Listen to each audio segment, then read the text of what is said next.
Hello दोस्तों, मैं हूं सरवण कुमार। दोस्तों एक बार फिर से स्वागत है आपका ग्राउंड हिस्ट्री इंडिया में। दोस्तों हमारा जो टॉपिक चल रहा था आधुनिक भारत के इतिहास में किसान आंदोलन। तो पहले वीडियो में हमने आपको किसान आंदोलन का मैप के माध्यम से यानी किसान आंदोलन का डेट, किसान आंदोलन की जो तिथियां थी उसे, उसके नेतृत्वकर्ता और उसका स्टेट क्लियर करने का प्रयास किया था। दूसरे वीडियो में हमने आपको थोड़ा सा डिस्क्राइब में पढ़ाने का प्रयास किया जो भी विद्रोह हुए थे। और ये दोस्तों किसान आंदोलन का फिर तीसरा वीडियो हमने आपको, ये भाग 3 है। अब यहाँ पर हम जो है दोस्तों आपको बताने का प्रयास कर रहे हैं कि जो किसान आंदोलन हुए हैं, यानी कि अगर आप इस वीडियो में नए हैं तो दोस्तों अगर आप यूपी ट्रिपल एससी या यूपीपी या एसआई या एसएससी सीजीएल या यूपी ट्रिपल एससी के अधीनस्थ जो भी एग्जाम्स होते हैं, चाहे वीडियो हो, लेखपाल हो या जो भी पेट का एग्जाम है, अगर आप इन चीज़ों से ओरिएंटेड पढ़ाई करना चाहते हैं तो दोस्तों आप हमारे इस वीडियो में, यानी जो भी हम विस्तार पूर्वक समझाने का प्रयास कर रहे हैं, तो आप पहला वीडियो आपके लिए अनिवार्य होगा, आप उसे देख लीजिएगा। क्योंकि आप वहां से अगर देखेंगे तो वहां से उसका स्टेट, उसका डेट, उसके नेतृत्वकर्ता और उसके जो भी परिमार्जन था उसको हमने वहां पर डिस्क्राइब किया। तो आपका एक ही वीडियो में कंप्लीट हो जाएगा। अगर आप नेट जीआरएफ और यूपी पीसीएस आरओ जैसी परीक्षाओं की तैयारी करना चाहते हैं दोस्तों, तो आप पूरा वीडियो विस्तार पूर्वक, जो भी 3 से 4 वीडियो बनेंगे, आप पूरा विस्तार पूर्वक समझ सकते हैं, ताकि आपका पूरा का पूरा कॉन्सेप्ट के साथ क्लियर भी हो जाएगा और आप अपने परीक्षा में अच्छे से प्रश्न को हल भी कर सकते हैं। तो आइए दोस्तों देर न करते हुए शुरुआत करते हैं। यह किसान आंदोलन का हमारा तीसरा वीडियो। हम महाराष्ट्र में बात करते हैं, हम स्टेट वाइज पढ़ाने का प्रयास करें। इसके पहले वाली वीडियो हमने आपको बंगाल में जो भी महत्वपूर्ण आंदोलन हुए थे उन्हें बताने का प्रयास किया था। फिर उसके बाद हमने दूसरा स्टेट जो उठाया है वह महाराष्ट्र है। महाराष्ट्र में एक विद्रोह हो रहा है दोस्तों, दक्कन विद्रोह। समझने का प्रयास करते हैं, देर न करते हुए टू द पॉइंट बात करते हैं दोस्तों। दक्कन पूना प्लस अहमदनगर जिले से प्रारंभ होता है। यहाँ पर हमने लिखा भी है, पूना प्लस अहमदनगर जिले से प्रारंभ होता है। पूना के करडाह गांव से पूना के करडाह गांव से प्रारंभ होता है। शीघ्र ही यह सोलारपुर एवं सतारापुर में पहुंच जाता है। कारण क्या था दोस्तों? कारण यह था, तो गुजराती थे जो मराठी थे, तो गुजराती जो मराठी जो महाजन थे ये जनता का शोषण करते थे। शोषण करने का तात्पर्य था दोस्तों कि जैसे ये लोग किसी किसान को पैसे कुछ देते थे तो उस पर चक्रवृद्धि ब्याज लगाते थे, और जब वो चक्रवृद्धि ब्याज को नहीं अदा कर पाता था तो स्थानीय पुलिस और स्थानीय न्यायालयों के माध्यम से ये लोग जो है उनकी जमीनें जब्त कर लेते थे। उनमें एक महाजन का नाम मिलता है जिसका नाम होता कालूराम। तो कालूराम ने, एक व्यक्ति था जिसका नाम था बाबा साहिब देशमुख, का मामला बहुत ही हाईलाइट था। तो उस मामले में उसने बाबा साहिब देशमुख की जमीन को कब्जा कर लिया था स्थानीय पुलिस और न्यायालय के माध्यम से। तो जैसा जैसा कानून था उसी कानून के अनुसार तो जज जो है सजा सुनाता था। जज भी जो है स्वतंत्र तो होता नहीं था, तो उन्हीं के विरुद्ध विद्रोह हुआ था। विद्रोह हुआ कैसे था दोस्तों कि कालूराम महाजन एवं बाबा साहेब देशमुख का मामला था। इस विद्रोह में 2 बातें हुई। हुआ क्या था कि किसानों के साथ बुलेटीदारों, यानी किसानों के साथ बुलेटीदार भी इनका साथ हो गए। बुलेटीदार मतलब जैसे नाई, धोबी, कुम्हार, लोहार, बढ़ई, मोची, जितने भी जो महाजनों के कार्य करते थे, जैसे कुम्हार हो गया बर्तन बनाने का काम करता था, मोची जूते सिलने का काम करता था, धोबी कपड़ा कचाने का काम करता था, लोहार लोहारी का काम करता था, यानी जो भी इनसे संलग्न व्यक्ति थे इन्होंने सामाजिक बहिष्कार कर दिया। किनका? इन सेठ साहूकार महाजनों का। जब इन सेठ साहूकार महाजनों का बहिष्कार कर दिया तो हुआ क्या दोस्तों, आगे चल के यह जो विद्रोह होता है हिंसक रूप ले लेता है। और इस हिंसक रूप में जो ये बटाईदार थे, जो किसान थे, इन्होंने क्या किया, महाजनों के घरों को आग लगा दिया। महाजनों के घरों को जब आग लगा दिए तो यह विद्रोह जो है हिंसक रूप ले लिया। तो जब महाजनों के आग लगा दिए तो हुआ क्या दोस्तों, अब महाजन लोग, सेठ साहूकार महाजन पैसे वाले हैं, तो पुलिस के साथ प्लस अंग्रेजों के साथ मिल करके इन्होंने इस विद्रोह का क्रूरता पूर्वक दमन किया। इसीलिए इसे इतिहास में दोस्तों दक्कन उपद्रव कहा जाता है।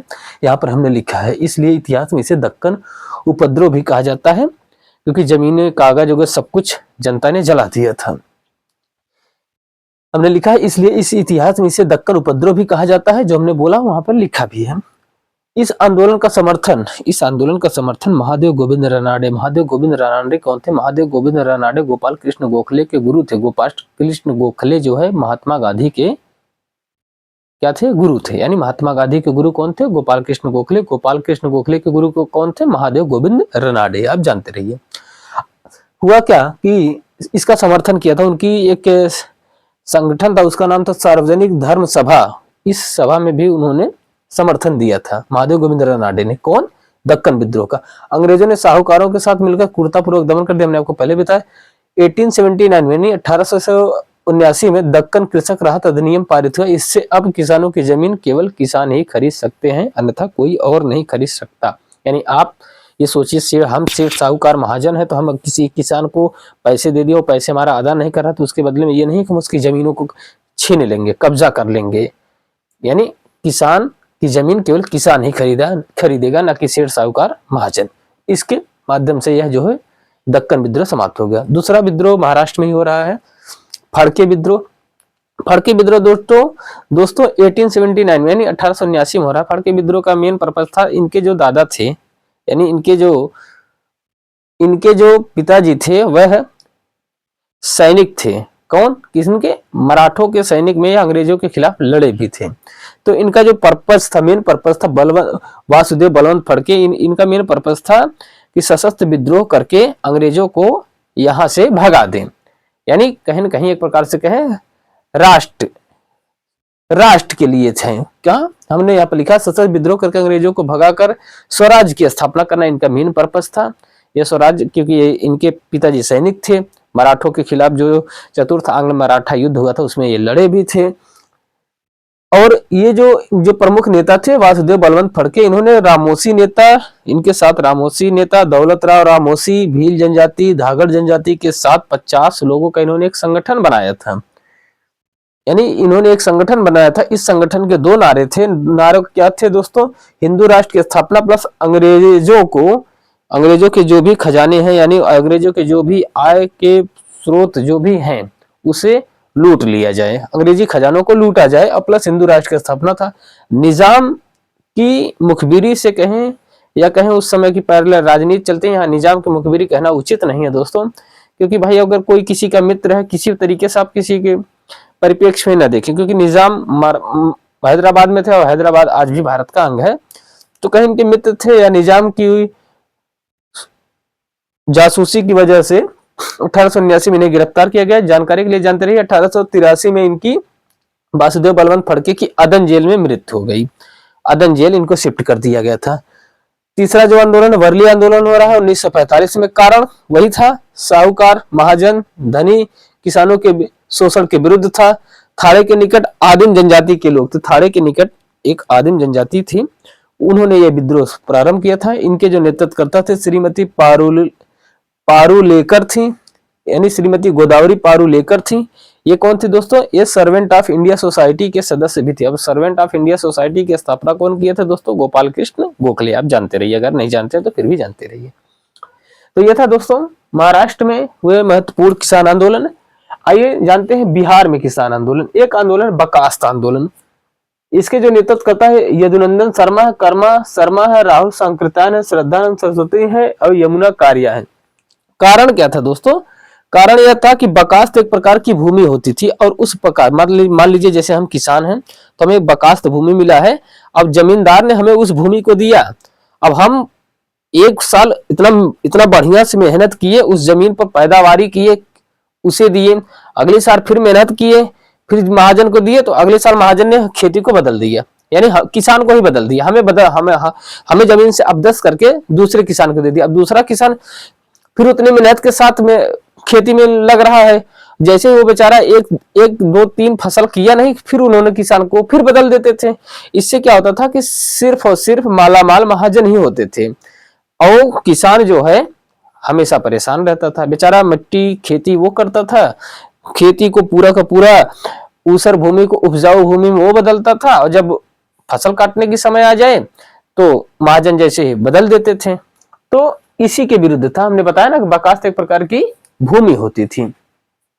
1948 में बिहार जमींदारी उन्मूलन अधिनियम से यह खत्म कर दिया गया 1948 में, क्योंकि भारत अब कहीं न कहीं आजाद हो चुका था। तो भाई आजादी में तो जमींदारी उन्मूलन एक मेन पर्पस था कि किसी तरीके से शोषण न किया जाए। तेलंगाना का विद्रोह हो रहा है दोस्तों 1946 1991 में अगर आपको लाइट की अगर थोड़ा सा चौधी लग रही होगी तो यहाँ पे जान जाइए कारण क्या था, अत्यधिक लगान और कम मूल्य पर किसानों का जो है अनाज खरीदा जा रहा था। इसमें कौन कौन थे? तेलंगाना में निजाम थे, सेठ साहूकार थे, महाजन थे, सभी लोग सामूहिक रूप से किसानों का शोषण करते थे। नेता थे Ravi Narayan Reddy plus P Sundarayya plus Kamaraiah थे। इसी में हैदराबाद को भारत का अंग बनाने का मांग किया गया था, क्योंकि इसी में लौह पुरुष सरदार वल्लभ भाई पटेल इसी आंदोलन का फायदा उठा करके, क्योंकि जनता नाराज थी किनसे? निजाम से, और निजाम जो है अड़ा था पाकिस्तान में जाने के लिए, तो जनता से ही विद्रोह करवा दिए। न घर के हुए न घाट के हुए, हो गए भारत के। पुनः वायलार का विद्रोह हो रहा है 1946-48 में। कहां हो रहा है दोस्तों? केरल में हो रहा है। केरल में जान जाइए, केरल में विद्रोह हो रहा है। कारण क्या था कि जो वहां के प्रधानमंत्री थे सीपी नारायण अय्यर के विरुद्ध हो रहा था। जो त्रावणकोट रियासत के जो राजा थे उनका जो एक पद था उसे प्रधानमंत्री कहा जाता था, उन्हीं के प्रधानमंत्री थे सीपी नारायण अय्यर, इनके विरुद्ध था। केरल के त्रावणकोट रियासत के अलप्पी जिले में विद्रोह प्रारंभ, इसके नेतृत्व करता थे पीके वर्गीस। हुआ क्या था?